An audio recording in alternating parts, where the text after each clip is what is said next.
La SICAP SA, Société immobilière du Cap-Vert, et la Sénélec, Société nationale d'électricité du Sénégal, vous offrent votre revue de presse. Bonjour à toutes et tous. À la une du journal Rewmi Quotidien de ce samedi, 4e conférence sociale sur l'emploi et l'employabilité, les 10 propositions du MEDES pour l'emploi. Le président du MEDES, Mbagnick Diop, a donc proposé d'améliorer le dispositif actuel de financement et d'accompagnement des PME et PMI, accélérer le processus actuel de structuration des entreprises du secteur informel, favoriser l'agrément des PME, PMI au nouveau code des investissements révisé et leurs accès à la commande publique, développer la diplomatie économique à travers l'influence du Sénégal à l'international. Les PME, PMI auront plus d'accès sur le marché international, accompagner davantage les PME, PMI dans le cadre de la mise en œuvre de la ZLECAf, accompagner les PME, PMI dans le cadre de la territorialisation de leurs activités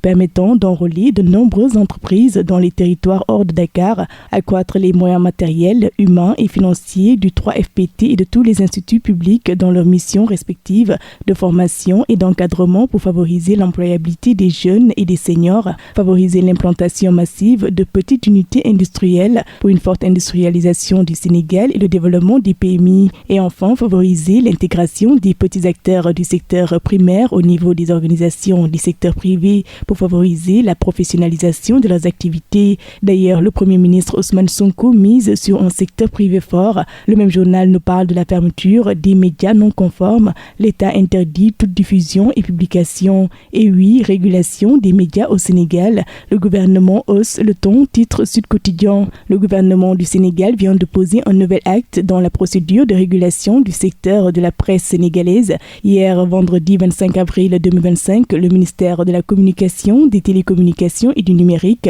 relayé par le ministre de l'Intérieur, a rendu public un arrêté daté du 22 avril 2025 enjoignant aux médias qui ne sont pas en règle avec les dispositions du Code de la presse de cesser toute diffusion, toute publication ou toute parution sous peine de sanctions et autres poursuites. Près de 380 organes de presse seraient concernés. Pendant ce temps, rapport de la Cour des comptes, le printemps de l'APR à Washington, titre qui barre la une du journal Le Quotidien.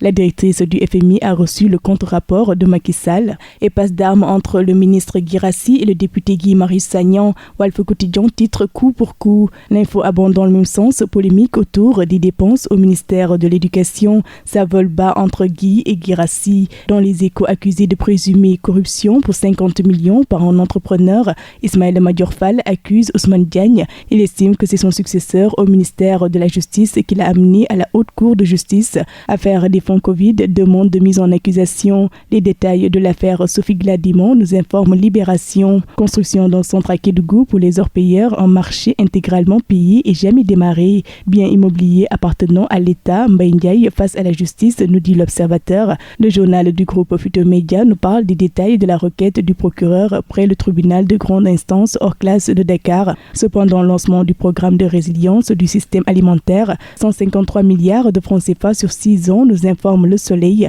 L'initiative est financée par l'État, la Banque mondiale et le FIDA. Et sur la gestion du cinéma sénégalais, le journal Enquête se demande où sont passés les milliards du FOPICA. Plus de 8 milliards depuis sa création, mais le fonds est au cœur des attentes et des frustrations. Manque de lisibilité, soupçon de favoritisme, le ras-le-bol des réalisateurs, producteurs, entre autres, qui réclament des critères clairs et publics. Le ministère de la Culture interpellé sur la gouvernance du dispositif.